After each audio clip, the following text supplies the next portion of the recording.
अस्सलामुअलैकुम। Systematics of living organism के तीसरे लेक्चर में आज हम आगे किंगडम मोनेरा की खसूसियात के बारे में आगे पढ़ने जा रहे हैं। बच्चों, लास्ट पीरियड में मैंने आपको किंगडम मोनेरा की खसूसियात के बारे में बताया था। मैंने आलम मोनेरा से रिलेटेड जो एग्जाम्पल्स हैं उन एग्जाम्पल्स में मैंने बताया कि बैक्टीरिया ये चूँकि पेशेनवाती खलिया रखते हैं इसीलिए इनका शुमार आलम मोनेरा में किया गया है। सयानोबैक्टीरिया यानी कि नीली सब्ज काई, चूँकि ये भी पेशेनवाती लेकिन कसीर खलवी साख्त रखने वाले ऑर्गेनिजम्स हैं, इसीलिए इनका भी शुमार किस में किया गया है? आलम मोनेरा में। अब हमको आगे पढ़ना है। आलम मोनेरा में बैक्टीरिया का जो शुमार किया गया है, ये बैक्टीरिया मॉर्फोलॉजिकली यानी शक्लियाती तौर पर बैक्टीरिया के अक़साम कौन कौन से हैं। यानी शक्लियाती तौर पर अगर हम देखें, शक्लियाती तौर पर बैक्टीरिया के अक़साम कौन कौन से बैक्टीरिया हैं।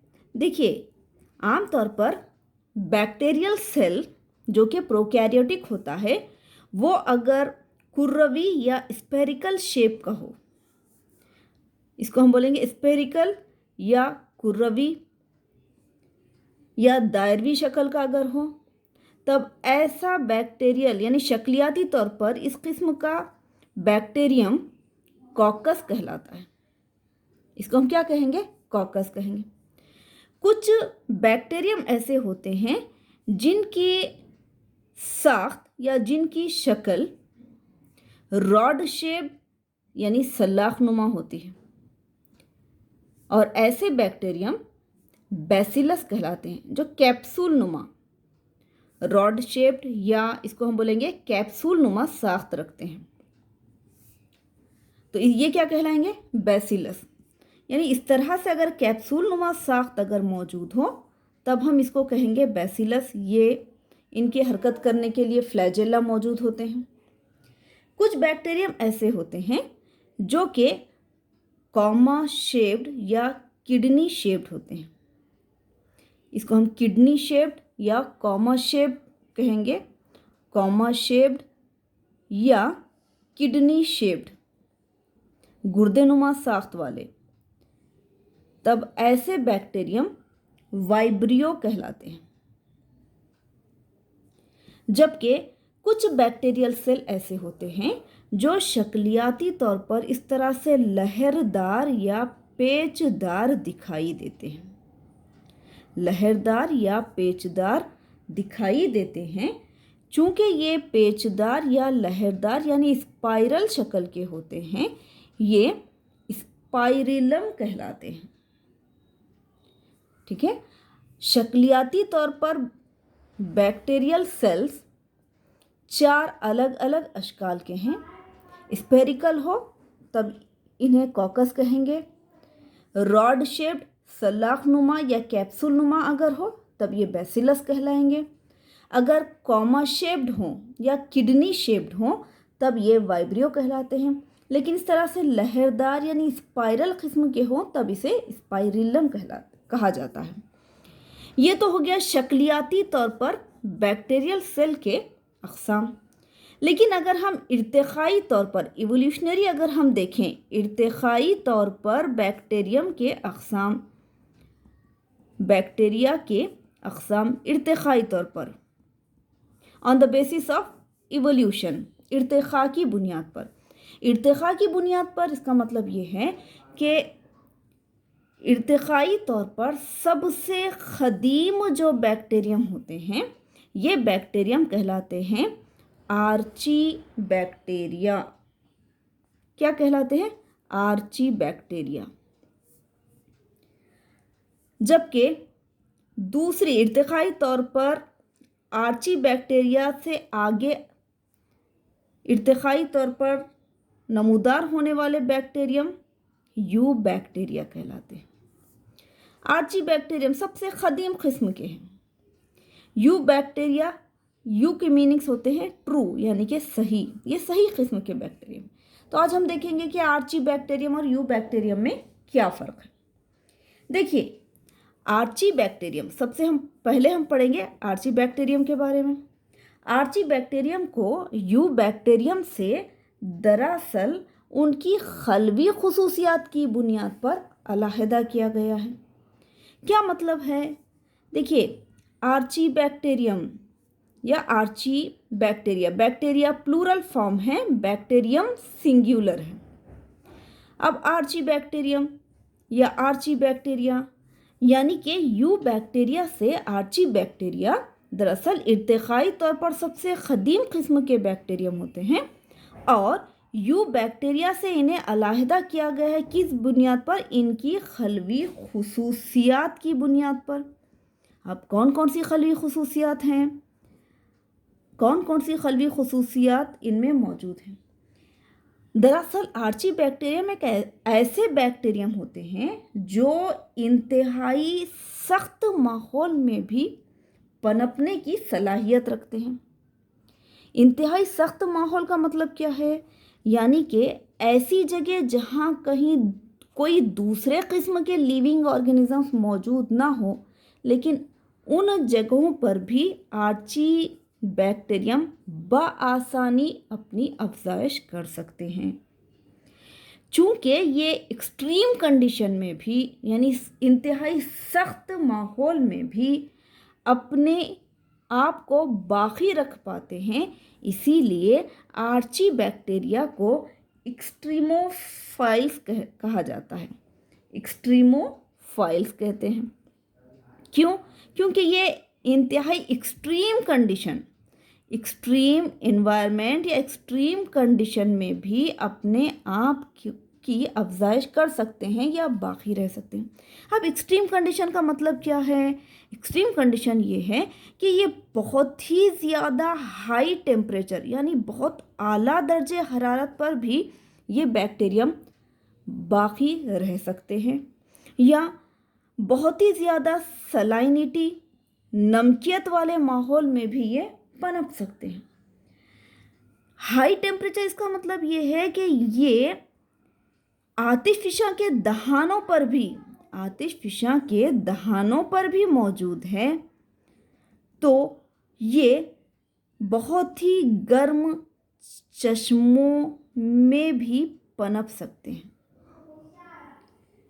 चूँकि इन्हें इस तरह के एक्सट्रीम यानी बहुत ही ज़्यादा सख्त या इंतहाई सख्त माहौल में भी ये पनपने की सलाहियत रखते हैं, इसीलिए इन्हें एक्सट्रीमोफाइल्स कहते हैं। यानी बहुत ज़्यादा हाई टेम्परेचर। कुछ ऐसे आर्ची बैक्टीरियम हैं जो बहुत ही हाई टेम्परेचर पर भी ये अफजाइश कर सकते हैं या ये बाकी रह सकते हैं। तो कुछ ऐसे हैं जो कि बहुत ही ज़्यादा नमकियत, सलाइनिटी का मतलब क्या है? बहुत ही ज़्यादा नमकियत वाले माहौल में भी पनप सकते हैं। हाई टेम्परेचर रखने वाले आर्ची बैक्टीरियम जो कि एक्सट्रीमोफिल्स हैं, चूँकि हाई टेम्परेचर्स में भी पनप सकते हैं, तब ऐसे आर्ची बैक्टीरियम थर्मोफाइल्स कहलाते हैं। थर्मोफाइल्स, थर्मो ये लफ्ज़ टेम्परेचर के लिए इस्तेमाल किया गया है। एक्सट्रीमोफाइल्स एक्सट्रीम कंडीशन में भी पनपने वाले जानदार, जहाँ पर के कहीं किसी दूसरे किस्म के जानदार आसानी से पनप ही नहीं सकते, उन्हें कहा जाता है। इसी वजह से इन्हें आर्ची बैक्टीरियम को एक्सट्रीमोफाइल्स कहते हैं। एक्सट्रीमोफाइल्स में से वो बैक्टीरियम जो हाई टेम्परेचर पर भी बाकी रह सकते हैं, तब उन्हें थर्मोफाइल्स कहते हैं। अगर ऐसे बैक्टीरियम जो नमकियत वाले माहौल में भी पनप सकते हैं, तब इनके लिए टर्म है हैलोफाइल्स। लफ्ज़ हैलो ये नमकियत के लिए इस्तेमाल किया जाता है, ठीक है, यानी नमकीन इलाके में पाए जाने वाले। अब इसके अलावा आप पढ़ चुके हैं कुछ मीथेनोजेनिक बैक्टीरियम। मीथेन को जेनिक पैदा करने वाले बैक्टीरियम, मीथेनोजेनिक बैक्टीरियम, जो कि आमतौर पर जुगाली करने वाले जानदारों के हलक में पाए जाते हैं। और ये मीथेनोजेनिक बैक्टीरियम, दरअसल ये बैक्टीरियम बायोगैस प्लांट में जब बायोगैस की पैदाइश होती है, तो आपको मालूम है कि बायोगैस में ज़्यादातर कौन सी गैस मौजूद है, किसका टेम्परेचर ज़्यादा है, किसका कॉन्सेंट्रेशन ज़्यादा होता है, मीथेन का। तो इसका मतलब ये है बायोगैस प्लांट में मीथेन बायोगैस की चूँकि सबसे ज़्यादा मिक़दार में मौजूद गैस होती है, तब ये इस मीथेन की तैयारी के लिए ये मीथेनोजेनिक बैक्टीरिया इस मीथेन यानी कि बायोगैस की तैयारी के ज़िम्मेदार होते हैं। ठीक है, ये हो गया आर्ची बैक्टीरिया, यानी वो बैक्टीरिया जो इर्तिकाई तौर पर सबसे क़दीम तस्वुर किए जाते हैं। अब जैसे जैसे इर्तिका का अमल आगे प्रोसीड होता है, तब आर्ची बैक्टीरिया से यू बैक्टीरिया बाद में इर्तिकाई तौर पर ज़ाहिर हुए हैं। अब हम पढ़ेंगे नेक्स्ट यू बैक्टीरिया के बारे में। ठीक है, यू बैक्टीरिया जैसे नाम से ही जाहिर होता है, यू के मीनिंग्स होते हैं ट्रू यानी कि सही किस्म के बैक्टीरियम। अब ये सही बैक्टीरिया, इन्हें सही बैक्टीरिया क्यों बोल रहे हैं? क्योंकि मैंने अपने लास्ट पीरियड में बैक्टीरियल सेल का स्ट्रक्चर बताया था, बैसिलस किस्म के बैक्टीरियम की साख्त मैंने बताई थी। तब मैंने आपको ये कहा था कि इन बैक्टीरियम में जो खलवी दीवार होती है, ये खलवी दीवार मौजूद होती है और ये किस कीमियाई मुरक्कब की बनी होती है? ये बनी होती है पेप्टिडोग्लाइकैन, या इसी का दूसरा टर्म है म्यूरेइन की बनी होती है। ठीक है, अब यू बैक्टीरियम जो है, जिनमें खलवी दीवार पेप्टिडोग्लाइकैन की बनी हुई है, ये यू बैक्टीरियम या तो ये खुद कफील होते हैं या फिर दिगर कफील, यानी कि ये ऑटोट्रॉफिक है या फिर हेटेरोट्रॉफिक दोनों किस्म के यू बैक्टीरिया दोनों किस्म के हैं। यानी कि कुछ बैक्टीरियम अपनी ग़िज़ा खुद से तैयार करते हैं, तो कुछ अपनी ग़िज़ा के लिए दूसरों पर मुनहसिर हैं। अब जैसे कि ऑटोट्रॉफिक जो बैक्टीरियम है, इसको मैंने फिर से बताया था कि ये या तो शुआई तरकीबी खुद कफील होते हैं। शुआई तरकीबी खुद कफील, क्या मतलब है शुआई तरकीबी खुद कफील का? यानी कि फोटो ऑटोट्रॉफिक, अपनी ग़िज़ा खुद से तैयार करते हैं, लेकिन इस ग़िज़ा की तैयारी के लिए सूरज की रोशनी का इस्तेमाल करते हैं, इसीलिए ये फोटो ऑटोट्रॉफिक कहलाते हैं। जबकि कुछ खुद कफील बैक्टीरियम कीमियाई तरकीबी खुद कफील होते हैं। कीमियाई तरकीबी खुद कफील का मतलब क्या है? Chemo autotrophic. क्या मतलब है कीमो ऑटोट्रॉफिक? दरअसल बैक्टीरियल सेल में होने वाले जो केमिकल रिएक्शंस हैं, उन रिएक्शंस के दौरान खारिज होने वाली तवानाई का इस्तेमाल करते हुए ये अपनी ग़िज़ा खुद से तैयार करते हैं। अब शुआई तरकीबी खुद कफील बैक्टीरियम का एग्जाम्पल है क्लोरोबियम। ठीक है, क्लोरोबियम, या इसी को ग्रीन सल्फर बैक्टीरिया भी कहा जाता है। ये मिसाल है, क्लोरोबियम दरअसल ग्रीन सल्फर बैक्टीरियम जो कि शुआई तरकीबी खुद कफील है, जबकि कीमियाई तरकीबी खुद कफील जानदारों सिर्फ सल्फर बैक्टीरियम का शुमार किया जाता है। सल्फर बैक्टीरियम, इनका शुमार कीमियाई तरकीबी खुद कफील बैक्टीरियम में किया जाता है। तो ध्यान में रखिए, यू बैक्टीरियम यानी सही बैक्टीरिया, यानी ये इर्तिकाई तौर पर ये बैक्टीरियम आर्ची बैक्टीरियम से नमूदार हुए हैं। यू बैक्टीरियम यानी वो बैक्टीरियम जिसमें के खलवी दीवार पेप्टिडोग्लाइकैन नामी कीमियाई मुरक्कब की बनी होती है। यू बैक्टीरियम खुद कफ़ील तग़ज़िये को भी ज़ाहिर करते हैं, दिगर कफ़ील तग़ज़िये को भी ज़ाहिर करते हैं, या गैर कफ़ील तग़ज़िये को भी ज़ाहिर करते हैं। गैर कफ़ील या दिगर कफ़ील तग़ज़िये को भी ज़ाहिर करते हैं।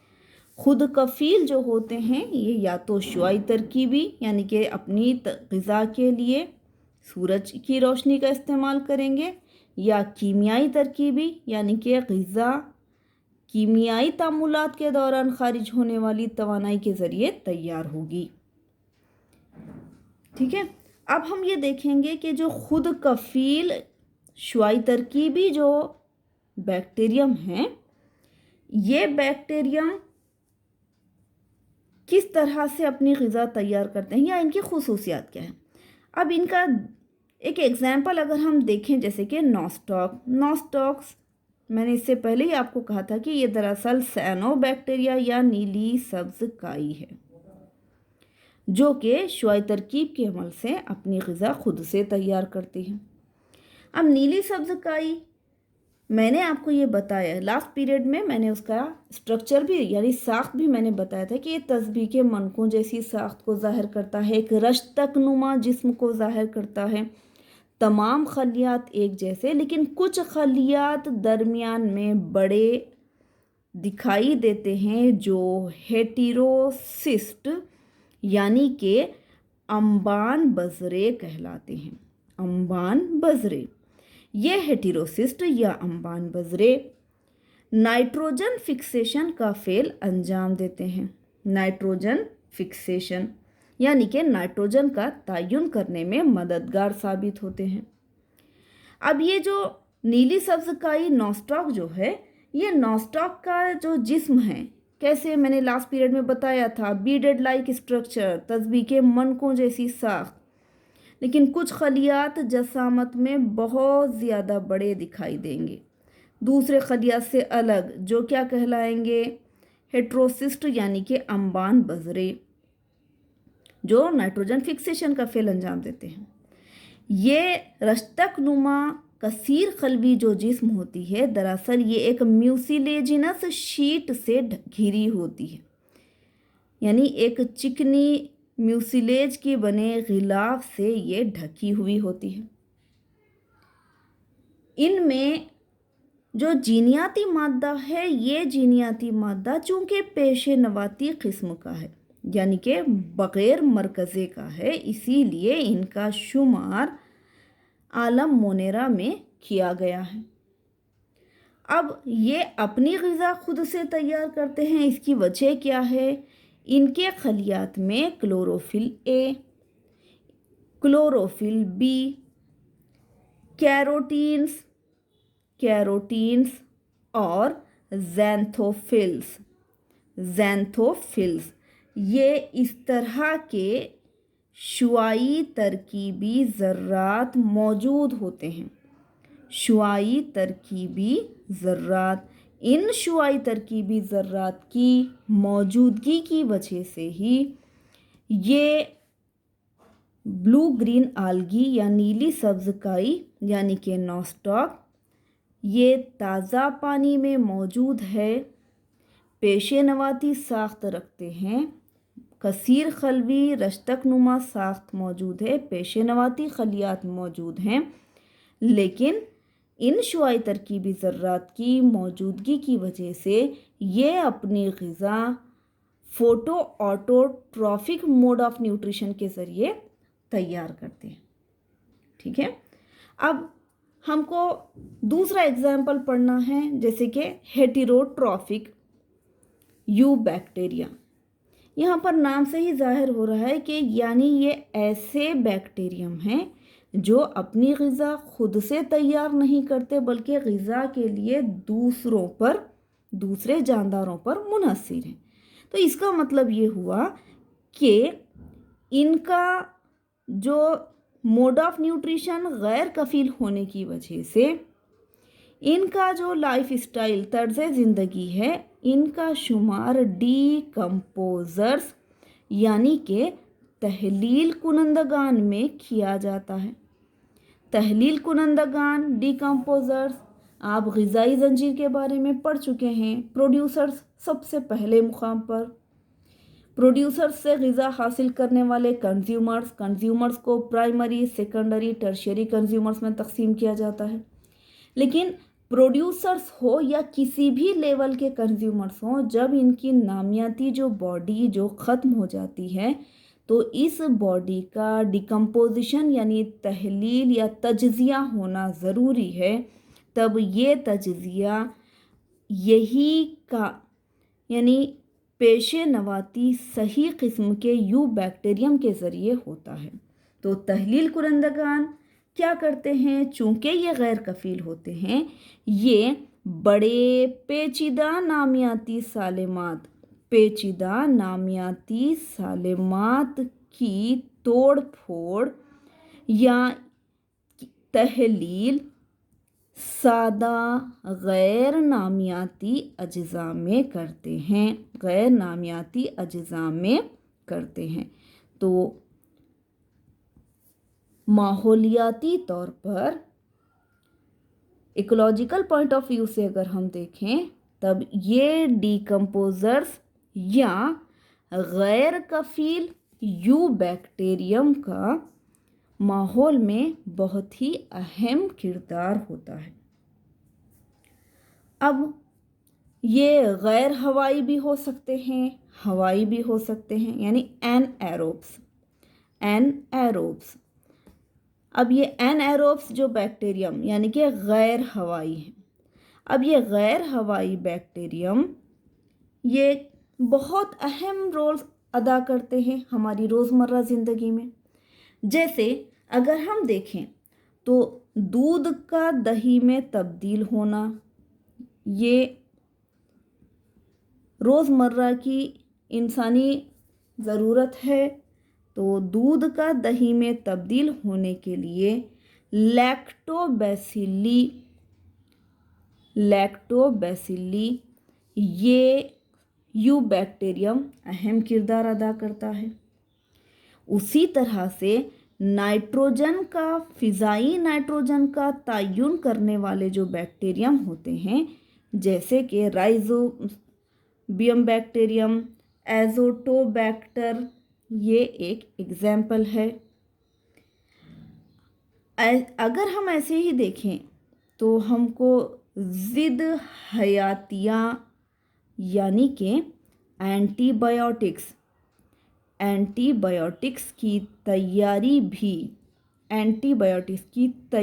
में भी कुछ बैक्टीरियम जैसे कि स्ट्रेप्टोमाइसिस, ये बैक्टीरियम अहम किरदार अदा करते हैं।